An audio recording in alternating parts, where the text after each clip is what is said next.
Hello and welcome back to Cooking the Books, the podcast which takes us through 4 food moments from the books of our favourite A-lister food writers. It's about life, culture and politics, all through the prism of food. You can also find me on Food FM, the online radio station and global podcast platform which aims to change the world through food. This week I'm talking something probably quite new to foodies, biblical cuisine, with Ruth Nieman, who's become the go-to expert on Israel's ancient foods and recipes.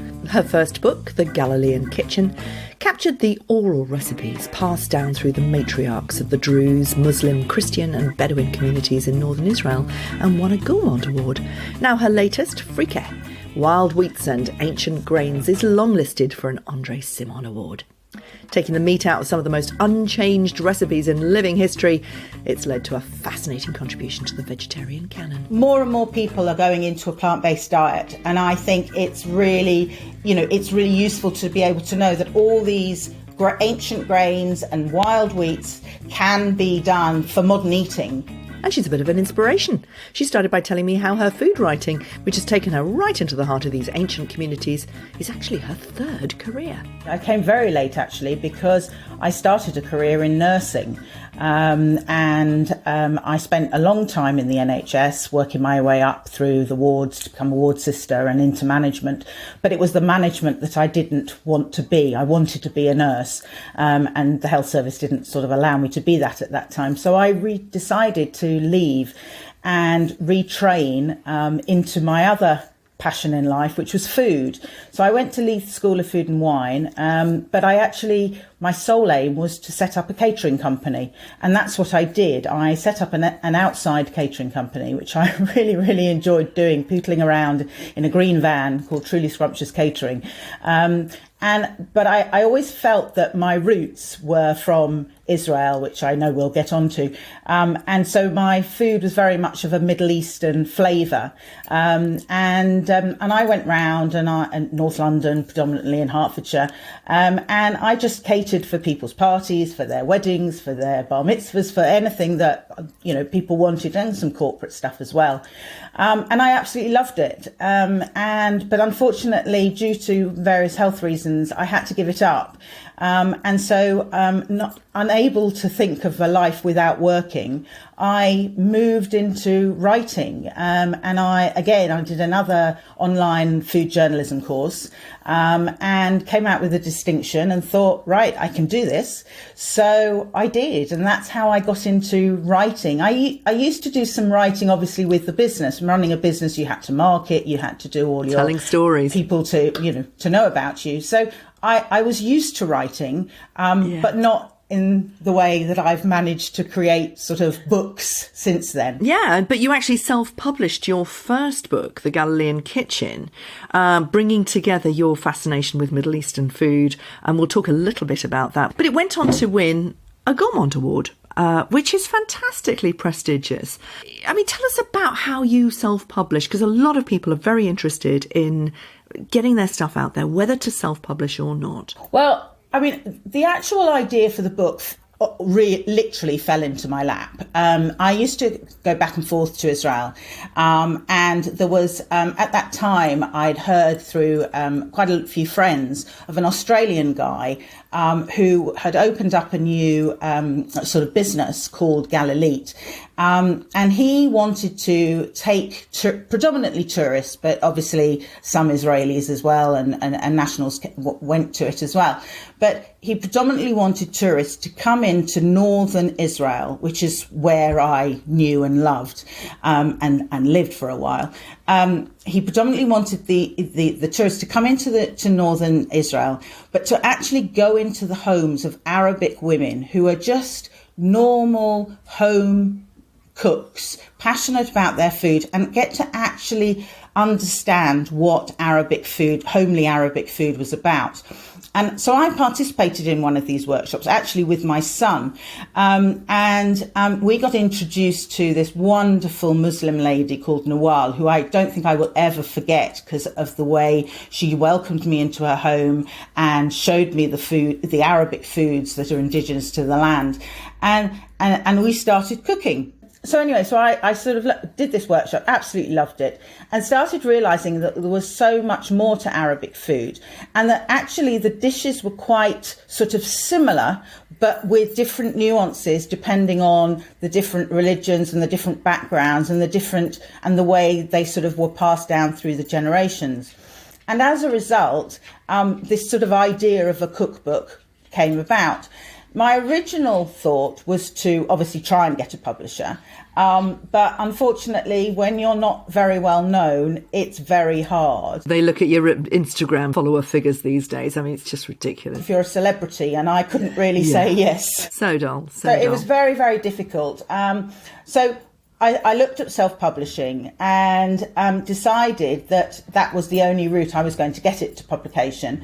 And it was interesting because I actually did start crowdfunding, and I did do a crowdfunding for it, which a lot of people have said to me sort of since, oh, shall we do crowdfunding? I've heard that it's a good idea. I would really not advocate it for something like a book, because actually you need a lot of people. You need people to really be working on it, to be marketing it, and then once you've got your money in and you've self-published your book, you then need to send it out, and you need to incorporate all your postage and all the things that you don't really think about when you embark on one of these ideas. It costs a lot more than you think it's going to cost. I mean, there are self-publishing companies now who do that all for you. They're responding to need, but at that time you were doing it all.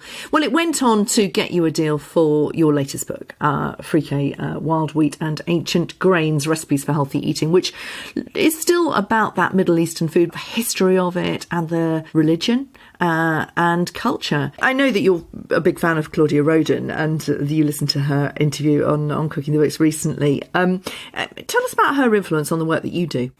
She's a huge influence. I think she's such an inspiration. And she does, obviously her work is throughout the Middle East, and my background is purely Israel. So I know a lot of different things to her, but the way she talks about the stories of food, the people that inspired her to write her recipes and to create her books are just fascinating. But the interesting thing, is that, and she talks a lot about the recipes and how she asks people for recipes to sort of, to go back to their roots, to see how the recipes themselves have inspired her. It was almost the opposite with the Galilean Kitchen, because there are no recipes. And going around talking to all the women that I did, and the home cooks, and they were from Muslim backgrounds and Druze background, and there's some Christian and Bedouin, which obviously have a different nomadic lifestyle. They don't have recipes. It's all in their heads. And they're passed down through the generations, and they were taught by their mothers, who were taught by their grandmothers before them, and they're still passing it on to their children and grandchildren.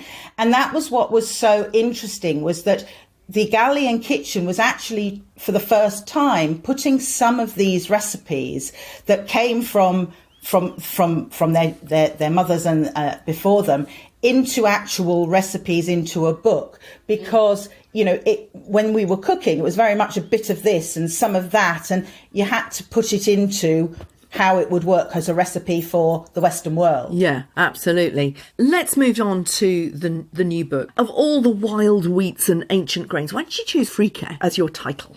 Freekeh is a wheat, but that first really thought about in biblical times. It goes back to the story, the book of Ruth, actually, and it was originally called Gilly. Freekeh isn't the name of the wheat. It's taken from the verb to rub in Arabic. And it's a fascinating story that you tell of that. You talk about the ancient tribal wars, enemies coming in and razing the farming land to the ground, and the farmers going out and trying to gather what they could by rubbing at the wheat and finding this young green kernel underneath. And it's that rubbing that gives it its name.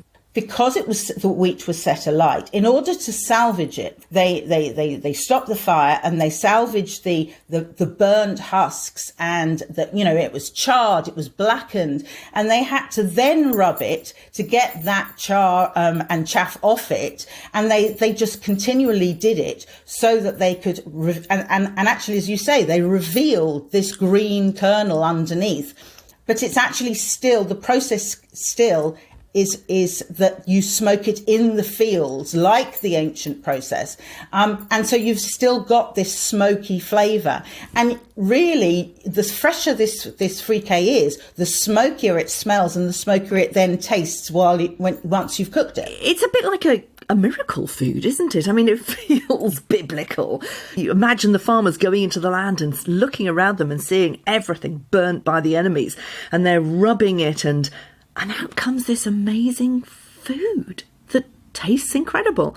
I mean, tell us, let's go into your first food moment to see what kind of thing you can do with freekeh. My first food moment was when I actually found out what freekeh was, and that stems back to walking into the kitchen of Nawal from the Galilean Kitchen, who had this silver tray, and I can still see it now. It was a silver tray, and on it was sort of just these kernels of wheat. I think there was a lemon. I think there was a little bit of sort of green stuff, and it just sort of sat, and an onion. I remember the onion. And it sat there, and this was, and I looked at it and I thought, well, what on earth are we going to be doing with this? Because I was used to couscous, I was used to bulgur wheat, but I didn't know what you were doing with a wheat, what looked like just a kernel of wheat. But it was green, and it was sort of this real olivey tinge. And then she sort of said, smell it. And I smelt it, and there was this smoky aroma that came from it. And I thought, wow, this is really quite exciting. And then we cooked it. And as I said, the most important thing about cooking freekeh is the broth.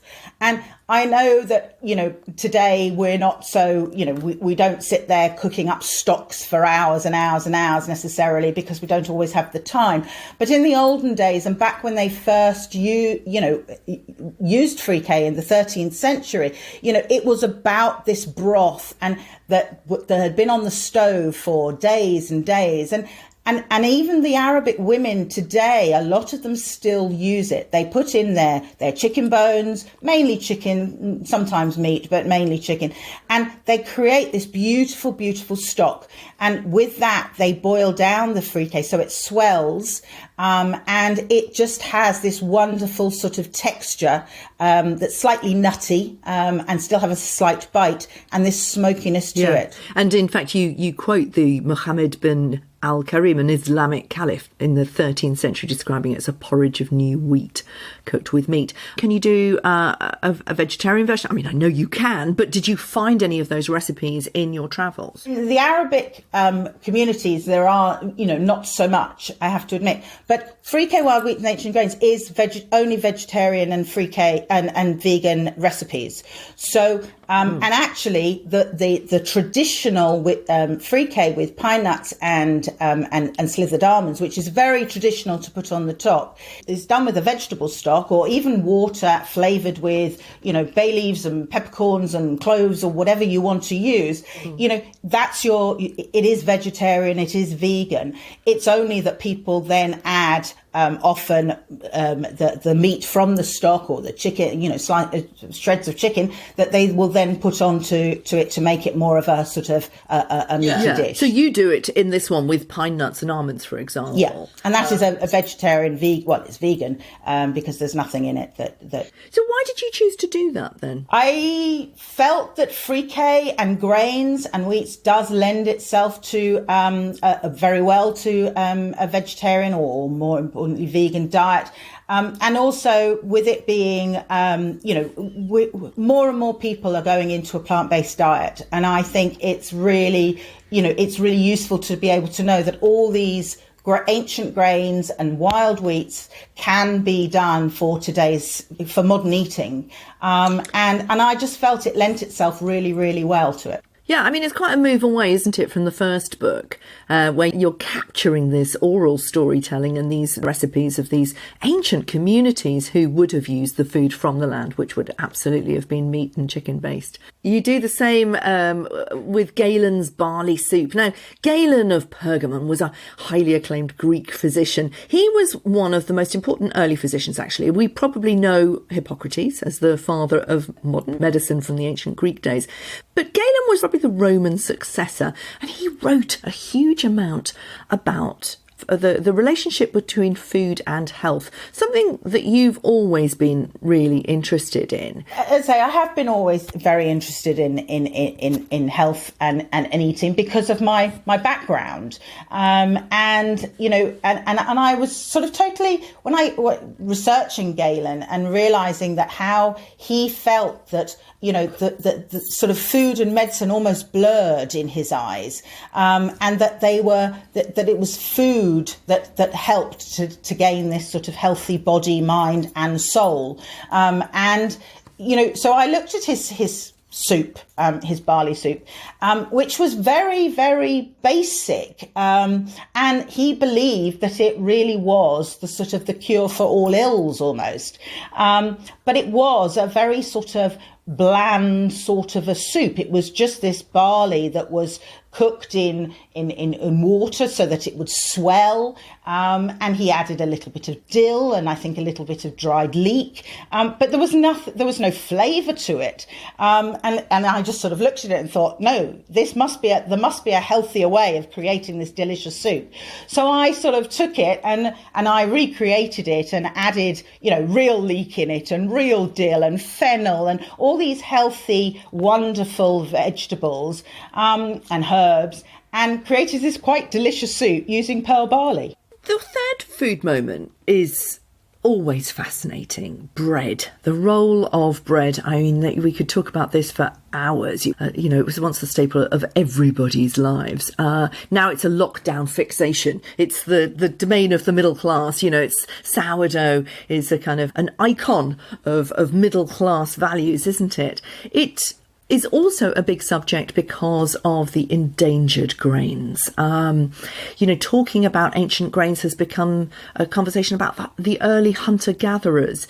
It is a reminder of what we've lost. There are so many clues in bread to how we have become disconnected with history, with food from the land, with the ability to feed ourselves what's right in front of us and bake our own bread.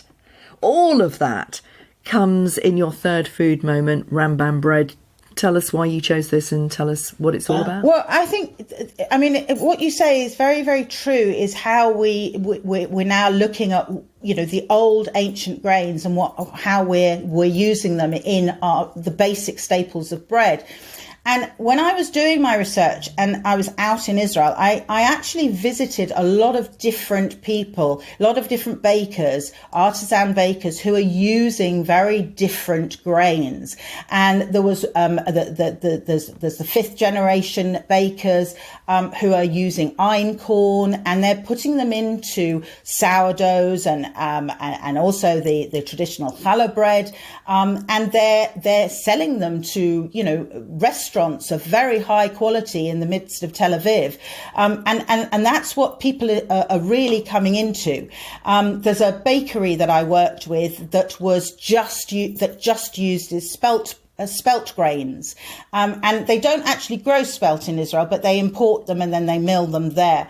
But all their products are only with spelt, which obviously has a lower gluten content, so it reduces the bloating and aids digestion. And this is why they're all they're re-emerging into our diet, because they are so much healthier for you. But the Les Seidel was a really, really interesting man. He was a South African, and he set up his bakery in the West Bank, in Kanei Shamron. And he was interested in the ancient Jewish breads, the showbread and all the different things that were once the Jewish breads that were once offered up to the temples. And he wanted to recreate them. And he actually built his own brick oven oven, and which is what all his breads and cakes and pastries are cooked in. And was, it took him about 2 years to actually build this absolutely incredible ancient oven. But he talked about the Rambam bread, which was from Maimonides, which is another ancient philosopher who, and he again, who believed that the health properties within breads, within foods, were what we should be eating. So he wouldn't give me his recipe. He refused point blank. This was his secret, and he was sticking to it. And that was fine. But he did actually give me this delicious loaf, and it was made with whole wheat bread, whole wheat grain. Sorry, and he put in the herbs. But again, they'd go foraging in the Judean hills for all their different herbs, and they weren't just sort of a bit of thyme or rosemary or whatever. They were sort of the ancient Bible hyssop and zatar and all these wonderful herbs that he then created into a recipe to put into this delicious bread. And it really was quite an amazing moment to sort of taste this bread and realize how it goes back through the years to these ancient philosophers who actually believed that this was how to eat healthily. Yeah. A lot of the modern bakers, a lot of the bakers on Instagram as well, talk about einkorn and emmer as grains that need to be saved. Dan Saladino writes about a whole chapter about them in Eating to Extinction and talked about it on Cooking the Books. When you were talking to people like Les in Israel, was there a sense that this is a tradition and a foodstuff that absolutely needs to be saved? Do we need to, are they feeling like this is an endangered food? Yeah, very much so, because what they're doing, and there's a lot of talk out there, and it really is very interesting actually, is it's about the biblical cuisine, and the biblical cuisine is making a comeback. And there is, and again, I visited this biblical nature reserve, Neot Kedumim, and it's in the middle of the Judean hills. And again, they're working so hard on recreating the foods that were eaten in biblical times and foraging for all these, indigenous plants that are still being grown. And, when I was listening to Dan Salandino, he talked about going to Turkey where they were growing emmer. Emmer grows wild in northern Israel, and each spring, on your simple walks through in the Golan Heights and at the foothills of Mount Hermon, you will see wild barley, wild emmer wheat just swaying in the breeze, because that's where it naturally grows.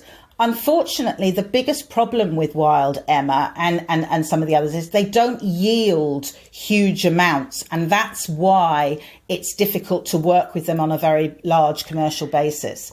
Which goes back to what we were talking about, food for the middle classes, into the artisan bakeries. I mean, what is the relationship between those ancient grains that are growing freely and the people who are living around them? I mean, here in this country, though the poor went to the cities, they went out of the land to the cities. But actually, in the rest of the world, that's not necessarily the case.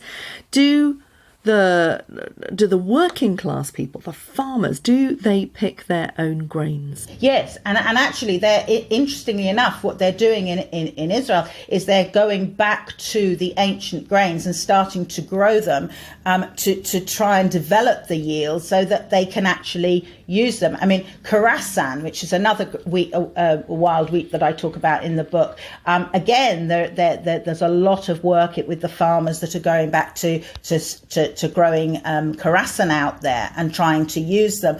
But also what you were saying is very interesting, because back in the Middle Ages, it was very, very interesting that it was the white bread that the rich ate and believed was this pure white bread that must be the best for them. And they sort of almost threw the whole grains to the poor and the needy and the infirm. And actually, it was doing them a lot more good, but they weren't realizing it because they didn't think it was, it was white, it was pure, it had to be better for you. Yeah. So we've actually been, through the ages, we've been sort of, realizing that what we're eating actually isn't always very good for us. But if you've got money and if you think it looks better or it's worth buying. Trendy. It certainly and trendy, but it certainly doesn't taste better and it certainly isn't healthier for you. Yeah, absolutely. Your final food moment is, what we would call local seasonal. Again, trendy, zeitgeisty, but it is an example of eating what's available, what was absolutely around before supermarkets. And it's amazing to think that supermarkets have really only been around since the 1970s in most of the Western world. And in many countries, they still are not the place where most people shop. But it feels like we've completely lost that essential idea of eating what is available, what's right in front of us at the time of year. Freekeh stuffed grape leaves is an example of absolutely using what's around you. Tell us about that one. Well, grape leaves are grown throughout the whole of the Middle East, and every cuisine has throughout the Middle East and Mediterranean has their own version. The Greeks have their dolmades, and the Turkish have their version, and we all have a version of of how to stuff a grape leaf. But actually, the history of grape leaves are very, very simple. It just goes back to the siege of Thebes in Egypt, and at the time of Alexander the Great. And there was no food anywhere. The people were starving, and grape leaves grow everywhere and anywhere, in nooks and crannies and on the roadside and on the hills. You can find them everywhere, but you can also find them obviously in people's back gardens. And here in England, obviously a lot are grown on allotments. And so people would just literally grab a grape leaf and find whatever they could, whatever morsel of meat or scraps, whatever it was, put it in, stuff it, and just it was a form of sustenance. But out in Israel, grape leaves are very, very they're very common. People grow them all the time in their back gardens. It goes back to the Bedouins who sort of feel that they want to eat from the indigenous produce that they grow and natural foragers. And so one of the first dishes that I learned to cook was actually grape leaves from a Druze woman garden. We picked them. We then went back into a house. We blanched them, and traditionally they're used with rice. And actually, you start cooking it with raw rice. So I decided that there was no reason why we couldn't do it with freekeh. But actually, it took me quite a number of goes at it, because raw freekeh doesn't cook the same way as raw rice. So the way I did it was I actually cooked the freekeh first and then did it and stuffed it the same way. And actually, it really is a very, very lovely way of eating both freekeh, but also the traditional dish. Yeah. Now, you do supper clubs, and you were supposed to do a supper club here with me at my house in East Sussex as part of Cooking the Book supper clubs before we got cancelled because of Omicron. We are going to rearrange it. We haven't yet sorted the date, but if people sign up for my newsletter at gillysmith.com, we will get a date in there in the next edition of the newsletter. Tell us what kind of food you will be putting on at that supper club and what you do at your normal supper clubs. Well, what I do is, I want to sort of show everybody what you can do with all the different grains, and they're so versatile, and you can use them in sweet, you can use them in savoury. So what I was hoping to do is create a menu that would take all the different wheats and grains from the book and show you how delicious they can all be, with Galilean soup, with freekeh bread, with tarts made from rye, and using all different sort of canon, which is again got rye flakes in it, but you can use barley, you can use wheat. So and freekeh salads that have been traditionally made by Arabic women out in the fields, and so it was a sort of a whole sort of gamut of all the different grains that are in the book, and freekeh obviously, but also showing you how they've sort of merged from the old traditional recipes into innovative contemporary ideas for modern eating. Yeah, and of course at my supper club it's all about the story as well as the food. Do you think that makes a difference? I mean, your book is absolutely packed with stories of where this food comes from and what it represents in different religions and happened to different tribes over history. Do you think it makes a difference when people actually connect with these stories? Do you think it makes them change the way they eat? Totally. Absolutely.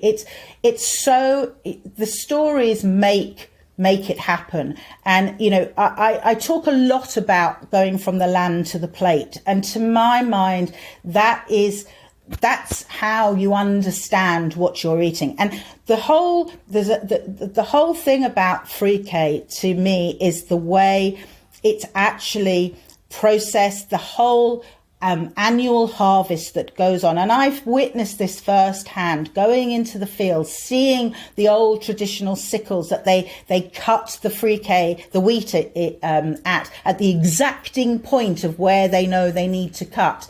And at the right time of the season before, just after the main rains of the winter. And, and then smoking it in the field, watching them smoke these fields and beat them down, and seeing the blackened husks at thrown onto the tarpaulin on the ground. And then it just makes it all so you're actually, what you're eating, you can actually visually sort of see how it's all come about. And again, at sort of the talks and the supper clubs and even in the book, the photographs tell this story. And that's what I want to do. I want to be able to give people the food that of the land, but actually see at the same time while they're eating how it's got to their plate, from the land to the plate. I mean, it's a perfect circle, isn't it? It started with the oral storytelling, them passed down through the matriarchal line. Do you find that they are being passed down again to people who come to your supper clubs? Are they passing them on? Do you see them being shared on Instagram, for example? I do. I think people are very interested. I think it's, unfortunately, to a lot of people, it's very new. And I think it's really getting that message out there. I think a lot of the people, like yourself, like a lot of the, other food writers that, and foodies, they are beginning to know, they know about them, or they're beginning to know about them. But a lot of people don't know about them. And by coming to the supper clubs, by coming to the talks, by tasting the food, I think it gives them their inspiration. And so many people say to me, well, are they readily available? Well, the answer is yes. Everything is ready available now. I mean, okay, not every supermarket might have it, but a lot of the corner shops, we have continental shops. You can get anything online from anywhere. Well, thanks to the ways of immigration that have come into Britain, at least, we now have fantastic products from all over the world. And, Freekeh is absolutely a staple of Syrian diet, for example. That's how I know it so well. I did a whole programme about the Syrian refugees coming to Brighton, and very much a part of their diet. Give us an example of where we can find it online. Well, Zaytoun is a very good, and that's a Palestinian company. It's an NGO, so it really is putting. Again, it's bringing the products that the people are actually producing, and it's putting the money back into them, which is really, really important. But I always forget how this is pronounced. Belazou. They also sell it. And just generally a lot of Whole Food shops, Whole Food Online, Whole Food Earth, they all have it. Planet Organic sells it. Even Holland and Barrett, you can get it. I personally feel that, some of these places, it feels more authentic because you actually can see through the packet that it's greener rather than it just looks like a kernel of wheat. You take it out the packet and it smells of smoky. And that is true, authentic Freekeh. But look, try it, go for it, put it with, a vegetable stock, a chicken stock, bit of onion, spices. You've got a great staple, and it accompanies meat, fish, whatever.